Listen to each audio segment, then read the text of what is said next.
noite a todos, novamente estou aqui, Rafael Saraiva, para mais um vídeo no canal de oração. Graça e paz a você que está aqui assistindo. A mensagem de hoje está presente no livro de Números. Números é o quarto livro da Bíblia, Números capítulo 33, versículo 50 ao versículo 55. Antes de a gente fazer a leitura da palavra, vamos fazer uma oração. Amado Pai, amado Deus, obrigado, Senhor Deus, por mais essa mensagem, que você possa, por favor, abençoar, Senhor, esse momento. Em nome de Jesus Cristo. Amém.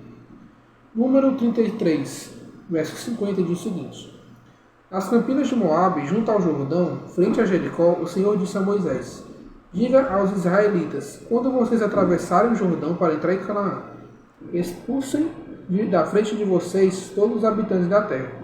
Destruam todas as imagens esculpidas e todos os ídolos fundidos, e derrubem todos os altares idólatras deles.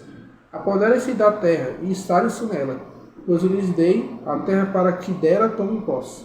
Distribuam a terra por sorteio, de acordo com seus clãs. Aos clãs maiores você dará uma herança maior, e aos menores uma herança menor. Cada clã receberá a terra que lhe cair por sorte. Distribuam-na entre as tribos dos seus antepassados. Se, contudo, vocês não expulsarem os habitantes da terra, aqueles que vocês permitirem se tornarão farpas em seus olhos e espinhos em suas costas. Eles lhes causarão problemas na terra em que vocês irão morar. Aqui o Senhor, ele fala primeiro uma ordem dada para o seu povo israelita antes deles tomarem Canaã, certo?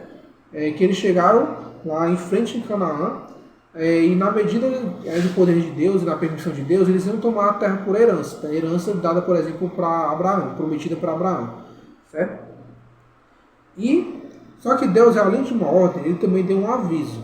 Qual desses avisos? Vocês precisam eliminar de seu meio, quando chegarem lá, vocês precisam eliminar de seu meio tudo que seja de idolatria. Além dos moradores, mas também idolatria. Hoje em dia, se a gente fosse pensar desse jeito assim, a gente chega num lugar, numa cidade, no interior, e a gente tem que expulsar os moradores daquela cidade para a gente viver lá sossegado, sozinho, parece meio extremo, né? Parece extremo, agressivo, vários que pode ser isso. Só que naquela época, as pessoas elas dominavam o lugar, elas chegavam no lugar, elas não simplesmente habitavam naquele lugar e pronto, acabou-se. Não, elas precisavam conquistar. E essas conquistas, muitas vezes, eram através de guerras, né? E de opressões. Aconteceu isso, por exemplo, com o povo assírio, o povo babilônico, até com os egípcios. E com os hebreus, que são o povo aqui dos judeus, seria quase do mesmo tipo. Só que essa terra dos cananeus, foi o Senhor permitindo essa terra para eles, certo? Só que o Senhor deu uma ordem: olha, não pode ter idolatria, feitiçaria, imagem de escultura nessa terra. Por quê? E também não pode ter pessoas que adorem a isso. Por quê? Porque, vamos lá, Deus, ele queria criar um reino, ele queria criar uma grande cidade, um grande povo, que adorasse apenas a um Deus, que seria ele mesmo, Deus, certo? Um povo santo, um povo que se consagrasse, um povo puro, um povo longe de pecados, certo? E um povo que conhecesse a Deus. Por quê? Todos os povos da terra, naquela época, em todo lugar da terra, já estavam decaídos no pecado, estavam mergulhados no pecado, estavam longe de Deus. Então o Senhor, ele queria que tivesse pelo menos um povo que tivesse lembrança dele, que lembrasse dele e buscasse a ele. E os israelitas tomaram essa missão. Só que se tivessem pessoas que adorassem outros deuses em seu meio, com o tempo aconteceria o quê? Que esse mesmo povo dominaria na cultura, nas religiões, nos costumes, em tudo. Ao povo israelita acabaria tirando eles do caminho de Deus e fazendo com que escolhessem o caminho do pecado, ou seja, a maldição. E para nós, essa história que foi verdadeira, certo? Que aconteceu, ela tem qual sentido ou qual valor? Simples.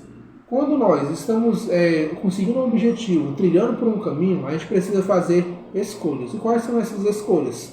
As escolhas de que a gente vai adorar a Deus e seguir a Ele fielmente e se privando de algumas coisas que o mundo oferece, ou se a gente vai totalmente permitir na nossa vida que as coisas ruins entrem na nossa vida. E quais são essas coisas ruins? Aquilo que desagrada a Deus. Todas aquelas que falam sobre o pecado, que mostram o pecado, não pode ter espaço na nossa vida. Isso a gente tem que fazer uma escolha, uma luta diária. E se a gente permitir que essas coisas habitem em sua vida, em nossas vidas, vai acabar que um dia a gente vai se afastar de Deus e vai escolher apenas a perdição para nossos finais, certo? Nossa história de vida. Então é muito perigoso. Um aviso que Deus dá, também junto com a promessa, mas um aviso. A gente precisa se santificar a cada dia. Amém? Vamos fazer uma oração agora. Amado Pai, amado Deus, obrigado, Senhor Deus, por este momento. Que o Senhor possa, por favor, Senhor Deus, nos santificar e nos proteger a cada dia. Fique conosco ao nosso lado nessa noite, em nome de Jesus Cristo. Amém.